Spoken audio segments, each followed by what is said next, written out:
In the previous videos, we have covered the two main elements of a Russian sentence, the subject and the predicate. Now, we are set to proceed with the three optional ones. We've got our hero, the subject. We've got our action, the predicate. What's next? The object. In a Russian sentence, an object plays a similar role to an English one. It's a thing or a person that is acted upon or, in other words, that receives the action of a predicate. Here, the object, a hint, answers the question gave what, or simply what. Now, the same sentence in Russian. Девочка дала подсказку. The object подсказку answers the question что in the similar way. We may add another object into this sentence. The object us answers the question gave to whom, or simply to whom. Now, the same sentence in Russian. Девочка дала нам подсказку. The object нам answers the question кому in the similar way again. In the Russian language, an object as an element of a sentence is called дополнение. It is highlighted with a dashed line.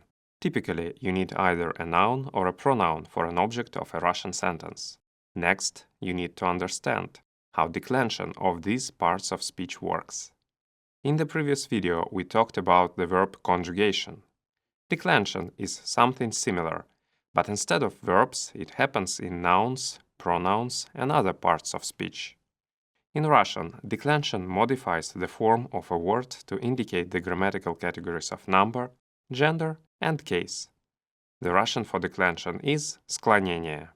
Our top priority here is the case.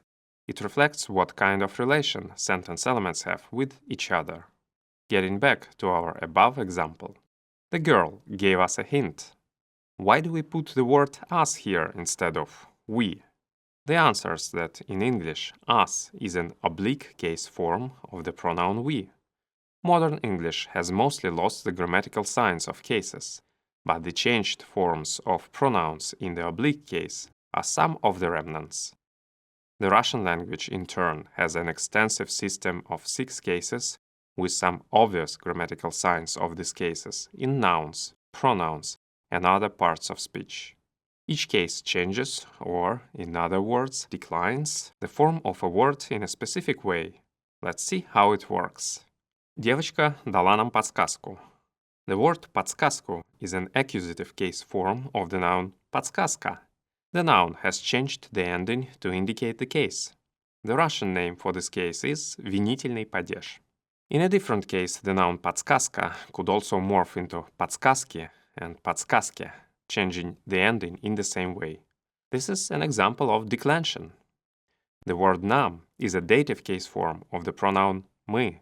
Instead of following the noun patterns, Russian pronouns have their own fixed forms for each of the cases. Thus, in our example, the pronoun form has changed completely. The Russian name for this case is дательный падеж. In a different case, the pronoun мы could also morph into нас and нами. This is another example of declension. Why do the two objects in our example have different cases? They have different relations with a predicate. More practically speaking, they answer different questions, as we have mentioned earlier. One answers the dative case questions кому, чему, while another one answers the accusative case questions кого, что. Each Russian case has such questions of its own. So far, our examples have featured objects with no prepositions. In Russian, предлоги. In real life, lots of prepositions are of course widely used with objects in Russian. Лара ушла с другом. Дым проник через окно. Whether an object requires a preposition depends on the selected case and the type of verb, transitive or intransitive. Verb transitivity is a huge separate topic, but we must touch it here a bit. A transitive verb can transfer the action to an object directly. Though not in all cases, such verbs can entail objects without prepositions in the Russian language. Like in our very first example. An object with no preposition in the accusative or genitive case is considered direct in the Russian language and is called прямое дополнение. Otherwise, an object is considered indirect and is called косвенное дополнение. Both objects have no prepositions here, but only one of them is direct, the one in the accusative case. Another one has the dative case, and therefore it's indirect.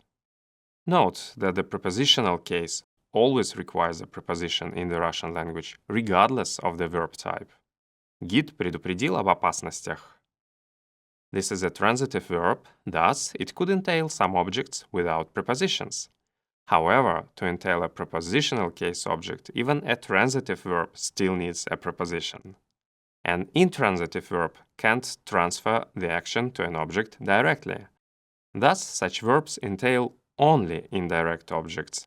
Он пострадал от травмы.